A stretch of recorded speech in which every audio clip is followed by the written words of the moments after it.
নমস্কাৰ পিয়ানিজৰ প্ৰতিজন দৰ্শক স্বাগতম জনাই ষ্টুডিঅ'ত নয়না শইকীয়া বঙাইগাঁৱত ব্যতিক্ৰমী ৰূপত দৰা যাত্ৰী গৰু গাড়ীৰে কইনা ঘৰলৈ যাত্ৰা টুটুকন বৰুৱাই দৰা যাত্ৰী হৈ গৰু গাড়ীত 5 কিলোমিটাৰ দূৰৰ কইনা ঘৰলৈ যাত্ৰা আৰম্ভ কৰে দৰা টুটুকনে গ্ৰাম্য পৰিৱেশক পুনৰ জিপাল কৰি তুলিবলৈ প্ৰয়াস চলোৱা বুলি সদৰি কৰে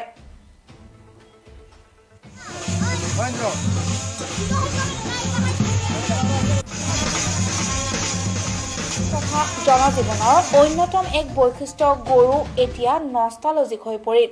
সিদিনালৈকে কৃষিজীৱী লোকৰ নঙলামুখত অথবা গুহালি ঘৰৰ সমীপত অৱস্থান কৰি থকা গৰু গাড়ীখনে মূৰ্ত কৰি তুলিছে গৃহস্থৰ শৌৰ্য আৰু ঐতিহ্য যেন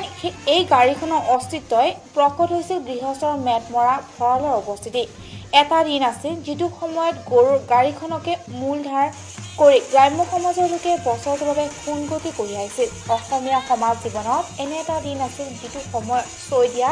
গৰুৰ গাড়ীত নকইনাৰ স্বামী ঘৰত প্ৰৱেশ কৰিছিল তেনে এক নষ্টালজিক পৰিৱেশক সোমবাৰে নিশা পুনৰ জিপাল কৰি তোলে বঙাইগাঁও চহৰৰ সমীপৱৰ্তী সুচল পাৰাত গাঁওখনৰ যুৱক টুটুকন বৰুৱাই দৰা যাত্ৰী হৈ গৰু গাড়ীৰে 5 কিলোমিটাৰ দূৰৰ কইনা ঘৰলৈ যাত্ৰা কৰে ইয়াৰ পূৰ্বে ফুল গামোচা আৰু জাপিৰে সুন্দৰকৈ সজাই পৰাই তোলে গৰুৰ গাড়ীখন দৰা টুটুকনে প্ৰকাশ কৰাৰ মতে পূৰ্বৰ গ্ৰাম্য পৰিৱেশক পুনৰ জিপাল কৰিবলৈ প্ৰয়াস চলাইছে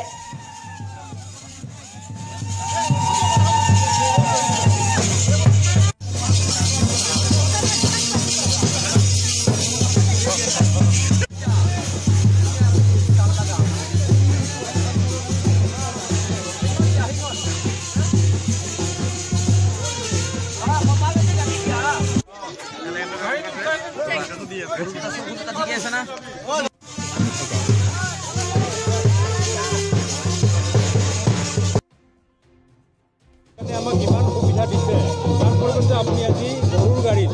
হয় এই প্ৰাচীন পৰম্পৰা অক্ষুণ্ণ ৰাখিছে কি ক'ব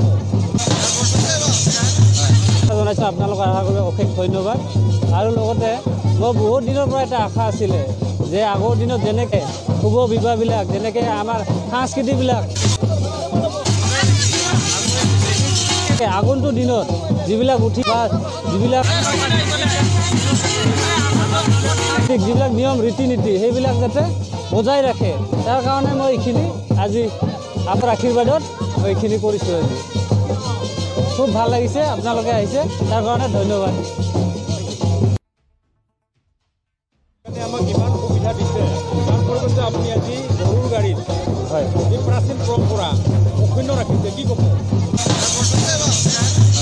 জনাইছোঁ আপোনালোকক আশা কৰি অশেষ ধন্যবাদ আৰু লগতে মই বহুত দিনৰ পৰা এটা আশা আছিলে যে আগৰ দিনত যেনেকৈ শুভ বিবাহবিলাক যেনেকৈ আমাৰ সাংস্কৃতিকবিলাক আগন্তুক দিনত যিবিলাক উঠি বা যিবিলাক নিয়ম ৰীতি নীতি সেইবিলাক যাতে বজাই ৰাখে অৱদকতে ষ্টুডিঅ'ৰ পৰা বিদায় লৈছোঁ চাই থাকিব প্ৰতিটো মুহূৰ্ত খবৰৰ বাবে পিয়া নিউজ ৰাইজৰ দ্বাৰা ৰাইজৰ বাবে ধন্যবাদ